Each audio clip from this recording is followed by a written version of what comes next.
let's do a review on the new It movie.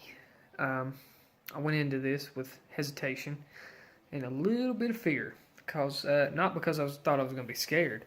I thought it was going to be terrible. And I have seen a lot of horror movies in my life. I've seen tons of horror movies, countless, and I've seen remakes to those horror movies. Most being terrible.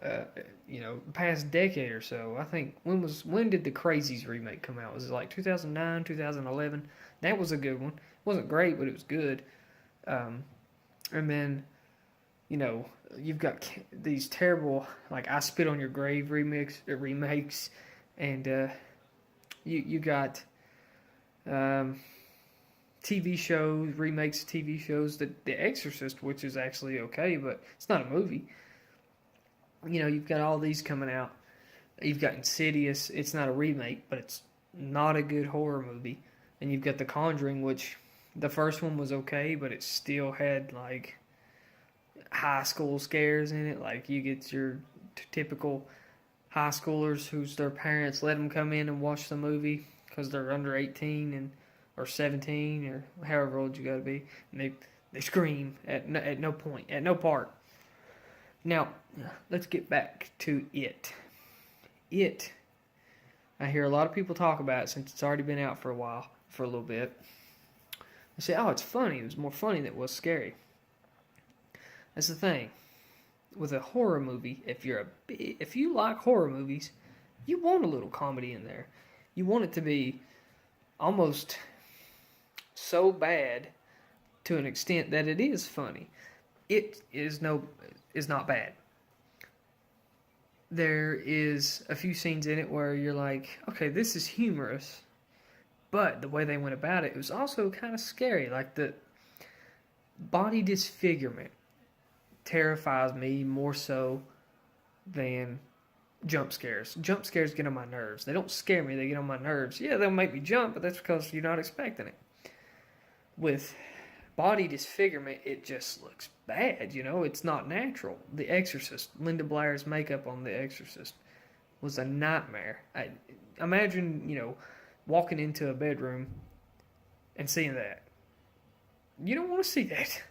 Well, there are scenes in It where the special effects and the makeup, actually, I think most of it was makeup effects, was just unreal. I haven't seen effects like that since, like I said, a decade or more. There were movies like Venom, and there were movies like The Void, which came out recently, which, I suggest watching if you get a chance. It's not a bad movie. It's just kind of slow. It runs along at the pace of molasses. Kind of picks up around the end. And It itself it has a few slow parts with a runtime of about 2 hours and 15 minutes. And, it's a theater, so you could get there 20 minutes past its showtime and still watch the movie. And still might even have 10 minutes of commercials. But I seriously suggest anyone, even like the big B-rated horror movie fans, if you like those, go watch this movie.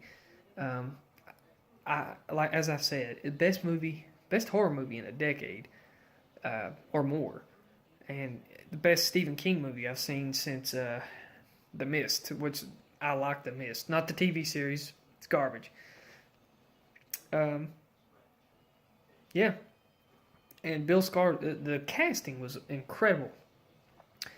It reminded me a little bit of like Stand By Me at points, and Lord of the Flies at times. There was a scene in particular, a rock fight scene. I was like, okay, this is definitely a Lord of the Flies. It has to be like Lord of the Flies. I've not read the book. I've not read Stephen King's book in years, so that might actually have been in the book, and I just can't remember it. Because I've only read it once, and it's twice the size of the Bible almost. Heck, I think the dictionary is shorter than that. But it was a fantastic movie that I suggest anyone watch who wants a good laugh and a good scare and to see some good acting, because Bill Skarsgård was incredible as Pennywise, and you're watching it and you just can't believe what you're seeing.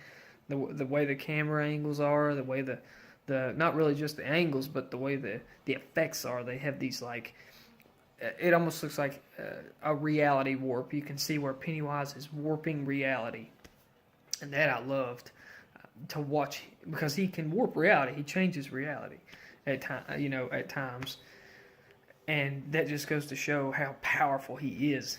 And yeah, Bill Skarsgård was fantastic as Pennywise. So I yeah, go watch this movie. I would give it like if I was doing a rating system, I'd give it about a 9 out of 10. The reason not a 10 out of 10 is just because it had a few slow parts to it that I felt that didn't really go anywhere, and but that's not a negative thing at all. Yeah, great movie.